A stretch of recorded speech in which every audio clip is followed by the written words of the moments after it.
there! I realised it's been a while since I've done just a fun video. So today I thought I would do something a little bit more light-hearted and talk to you about my bucket list of books. Now this came about because recently I've been thinking, obviously as you do, about the things you would like to do if, you know, you were diagnosed with a deadly illness. Is it just me that does this? I don't know, I worry about these things a lot. Anyway, I realised I think the one thing that would really bug me if I was to die in a week would be some of the books that I haven't read, because I think, especially with having so many books on my shelves that need reading, and obviously in a broad sense these are all bucket list books because I need to read them all, but there are certain books that I think I've had on my shelf for a long time, predominantly classics, and I think that's probably the case for a lot of people, books that I have no necessary plans to read right now, but I assume that I will read them at some point, and it made me realise that actually there could come a time if I don't get round to them where I won't read them. So I thought I would make a bucket list of books to hopefully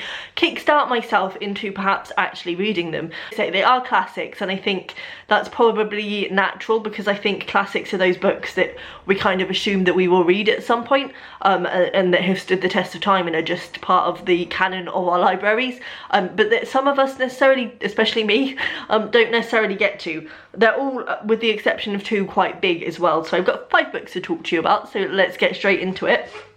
So the first one of my bucket list books, and I'm sure this is going to be the same for a lot of other people as well, is War and Peace by Leo Tolstoy. I mean, it's big, and I'm not gonna lie, this is an edition that has literally Bible thin pages, so it's even bigger than it looks. We all know that War and Peace is a long book, and it takes a lot of like dedication to read. But I realised recently that I bought this when I left my day job, which was probably 3 years ago. I bought this along with another book which is actually on my shelf as kind of a present to myself, and also because I wasn't working full time, so I thought that I would read them then.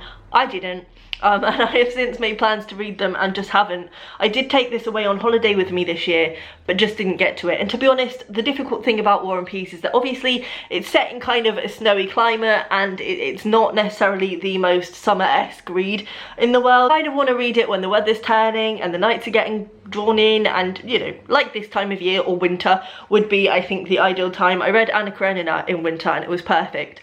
But yeah, so will I ever get to this? I hope so. I really hope so. I'm just worried that it's going to take me so long, and I know a lot of people read this book by reading like a chapter a day and with other books, but I don't like doing that, and I think doing that would hinder my enjoyment of it personally, because I need to very much keep the bubble of a book in my head if I'm to get full enjoyment out of it. Like, I enjoy books the best if I can read them in 1 or 2 sittings, for example.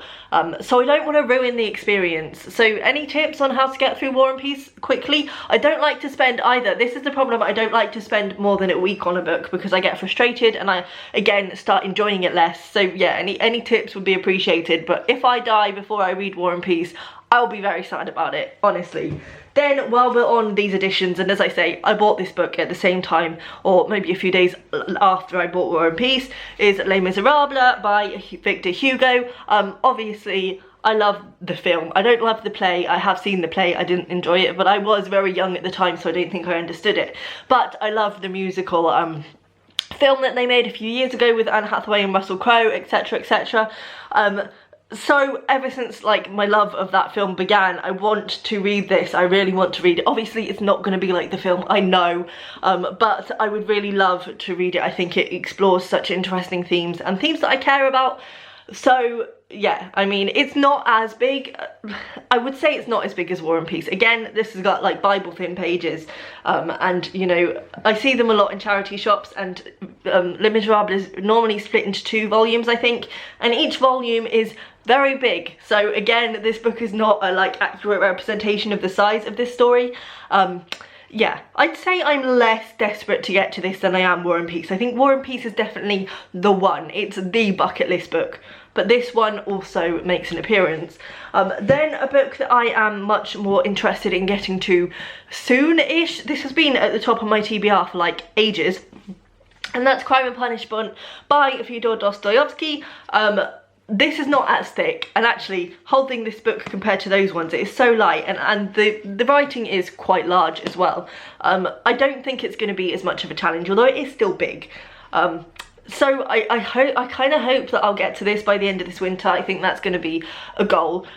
Honestly, I had a really old tatty edition of this for about 5 years on my shelf, and that has since gone, and I bought this lovely new edition, and I honestly think it's these vintage classics. I think they've done vintage classics for all the like Russian classics, and they are so stunning. Ever since I bought this book in this edition, I've just wanted to read it. Does anyone else notice that when they buy a nice edition of a book, it's more appealing and they want to read it more? I definitely felt that with this book, but I've probably had, in combination of that one and this one, I've probably had a version of this book on my shelf for about 7 years, and again, it's one of those things, if I don't read it, it's not going to get read, so I really need to get to it. But I think of all these books, this is the one that I intend to get to the soonest. Then I've got one is Our Mutual Friend by Charles Dickens.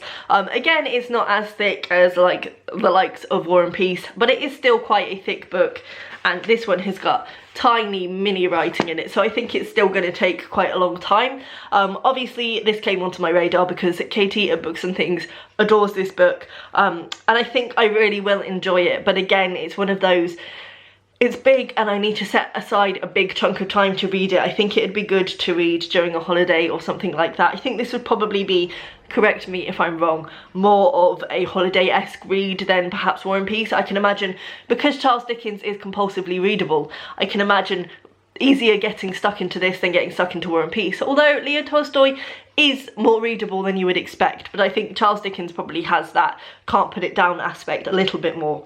So yeah, they say it's not like immediately on my radar, but one day, hopefully.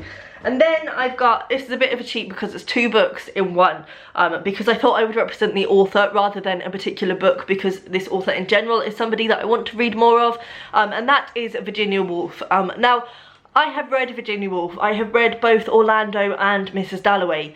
Orlando I read, I think it was probably one of the first like literary books that I ever really read, and it just went completely over my head. I know a lot of people say that Orlando is a good place to start with Virginia Woolf, but I think I was too young, and also my taste in reading wasn't such that I could enjoy it at that time.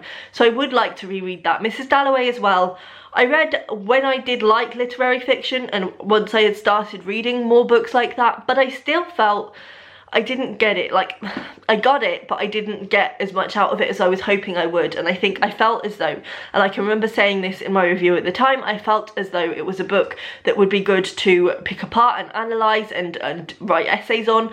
But as a reading experience, I felt it lacked, and I think that's kind of like, I still kind of stand by that, because I think you're very limited in a 24-hour time period to actually build a story. So while it's interesting, it didn't necessarily grab me and I didn't necessarily feel connected to it.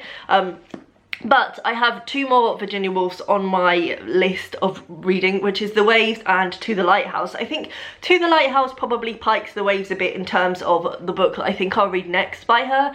But both of these, you know, I've also read A Room of One's Own, and I think A Room of One's Own is what has kept me really in the Virginia Woolf mood, because I adored that book. And I also adored The Hours by Michael Cunningham, which is a retelling in a way of Virginia Woolf's Mrs. Dalloway. So she's an author that I want to get to, and again, she's one of those that I'm like, I will read them one day, but I keep shoving them. I mean, all of these are books that I always say I will read one day, and they keep getting shoved to the side, but Virginia Woolf especially, I just haven't. And I think what doesn't help with this is that when I was buying this, I was having a lovely chat in the bookshop with the man who was selling me the books, and I bought something else at the same time, I can't remember what, and he was saying how good it was and how much he enjoyed it, and then he sort of said, yeah, the less said about The Waves the better, and it just got in my head, obviously not his thing. I worry that Virginia Woolf is not my thing. I'm gonna put it out there. I'm gonna just put it out there. I think she's a little bit out there for me, even. I like out there stuff, but I think, yeah, I don't know. But then I would say probably these are like, with the exception of Mrs. Dalloway, I certainly think To the Lighthouse seems to be one that is a lot of people's favourites. So I'm hoping that I'll read these and I'll be completely converted, but we'll see. So those are the most prominent, I suppose, bucket list books that I could think of. As I say, all of the books on my shelves are broadly bucket list, but I don't think, like, obviously I'm not going to be sad about not reading any of these when I'm dead, because I'll be dead. But I think I would definitely, if I didn't have the time suddenly for whatever reason to read all the books in the world or all the books on my shelves, then I would definitely feel that these are the ones that I would be sad not to have got to. So yeah, hopefully this will kickstart me to remember not to just have them be one day books and actually get to them. Feel free to do your own bucket list books, or let me know down below what your prime bucket list books would be, and I will see you next time. Bye.